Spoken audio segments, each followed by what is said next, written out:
In this video, I'm going to talk about the negative side effects that taking anabolic steroids has on the endocrine system.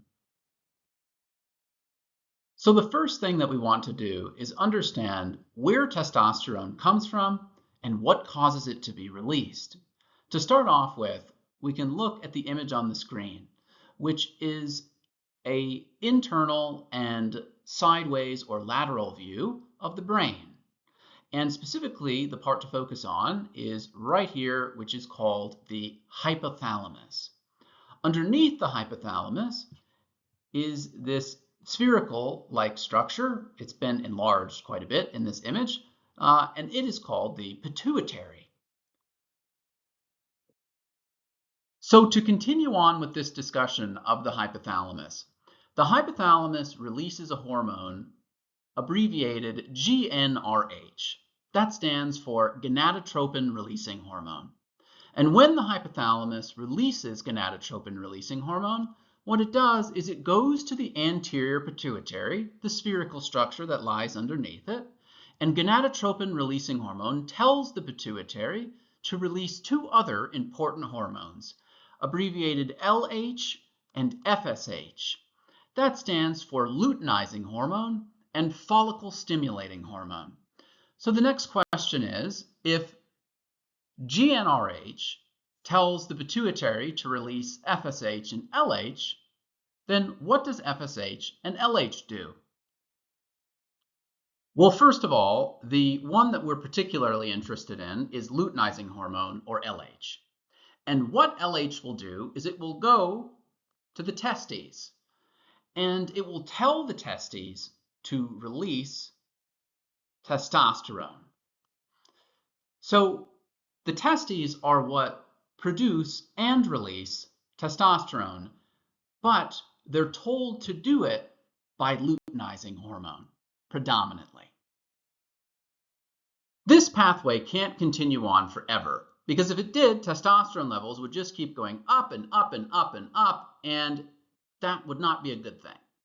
So there's got to be something that causes a reduction in the amount of testosterone within the bloodstream.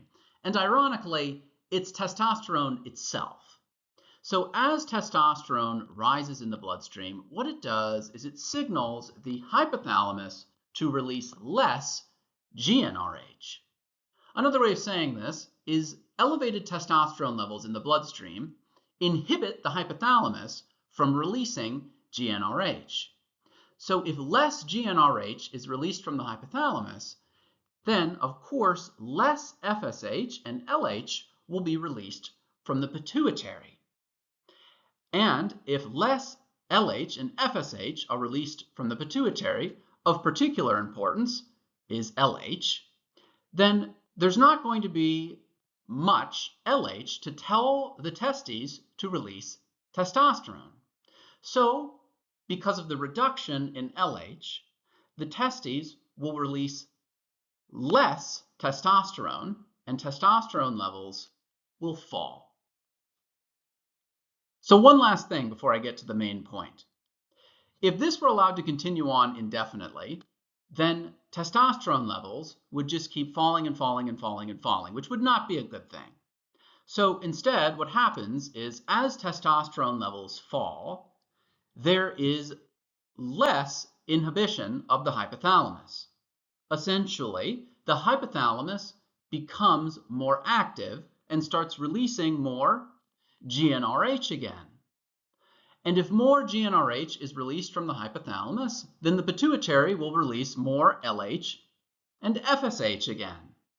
And if more LH is being released, then the testes will start releasing more testosterone again, and testosterone levels will rise until they get high enough to inhibit the hypothalamus again, right? This cycle keeps repeating over and over and over again. As testosterone levels get higher, they go lower. As testosterone levels get lower, they go higher, right? This is a full negative feedback loop.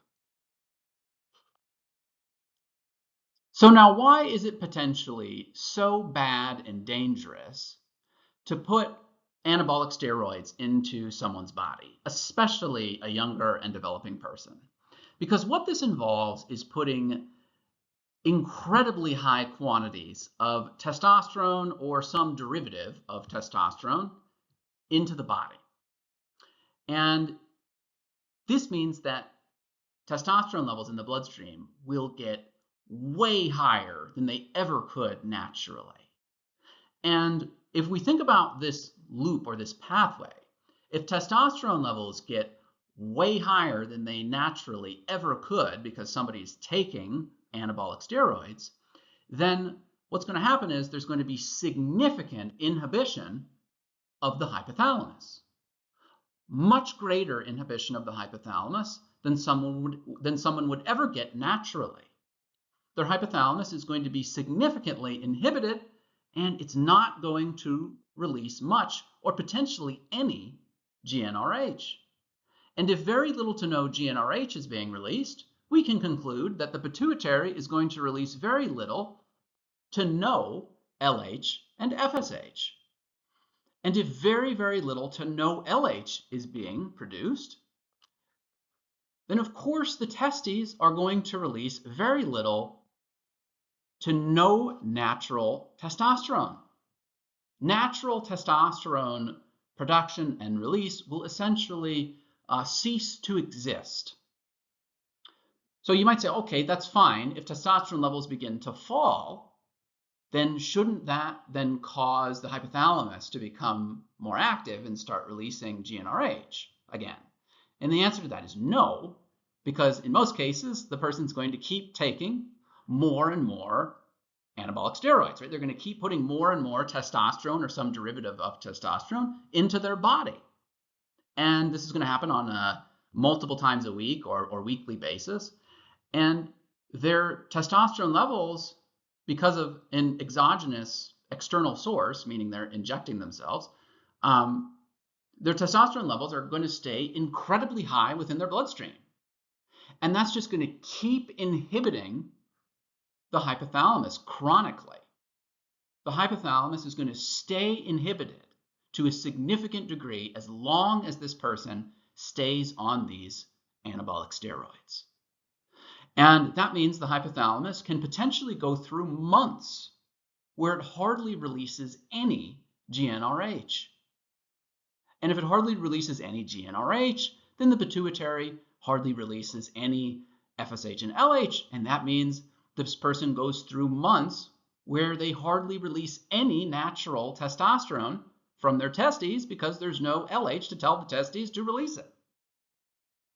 So here's where the real problem is.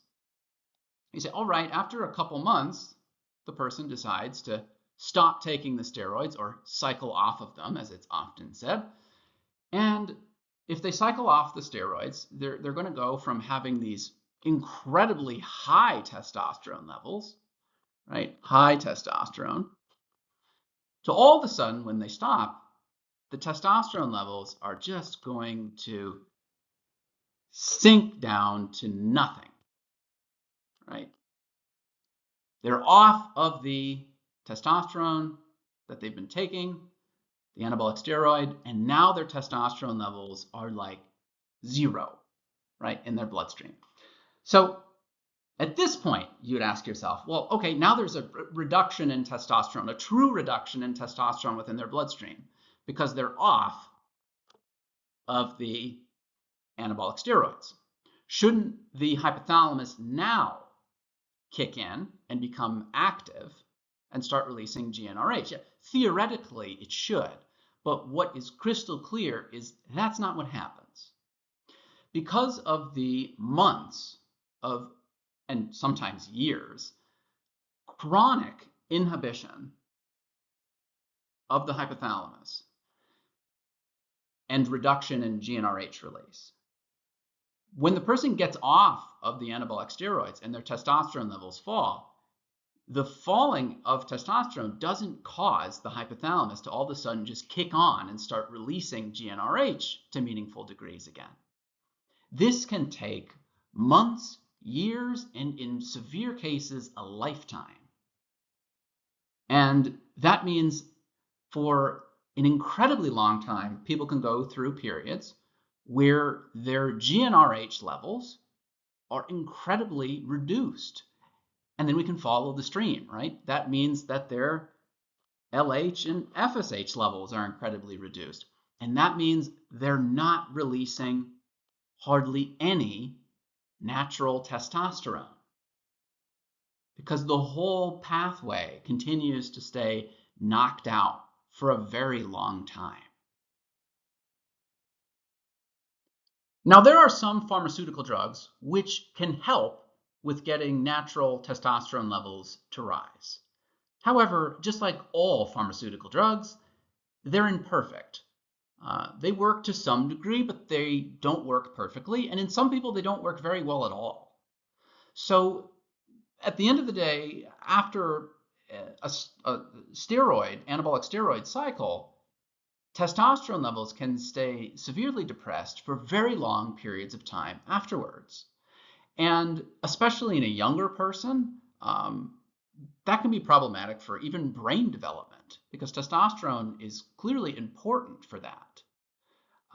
And then there's so many other things. Weight gain, especially adipose tissue, fat, decreased bone density, certainly significant muscle loss, probably anything that was gained from the testosterone cycle or the anabolic steroid cycle would be lost afterwards with low testosterone levels. There's all sorts of psychological effects to low testosterone levels: anxiety, depression, irritability, aggression. There's so many things about really low testosterone levels that are terrible. So there are potentially very serious downsides to utilizing anabolic steroids, especially for extended periods of time. What you oftentimes end up seeing is, once somebody has done a variety of these cycles, it's not uncommon for that person to end up on testosterone replacement therapy for the remainder of their lives. I've seen plenty of people in my own life that even by the time they were in their mid to late 20s, they were just permanently on testosterone because of the destruction that they had done to their endocrine system because of this. So these are serious things that have to be taken into consideration. Now, there's all sorts of other things to discuss here, like what negative side effects there are to simply taking the testosterone, and other very important aspects of what occurs when the testosterone has been stopped and the testosterone levels are low. But I just wanted to use this video as an opportunity to introduce the basic idea and pathway around why taking anabolic steroids can be potentially dangerous.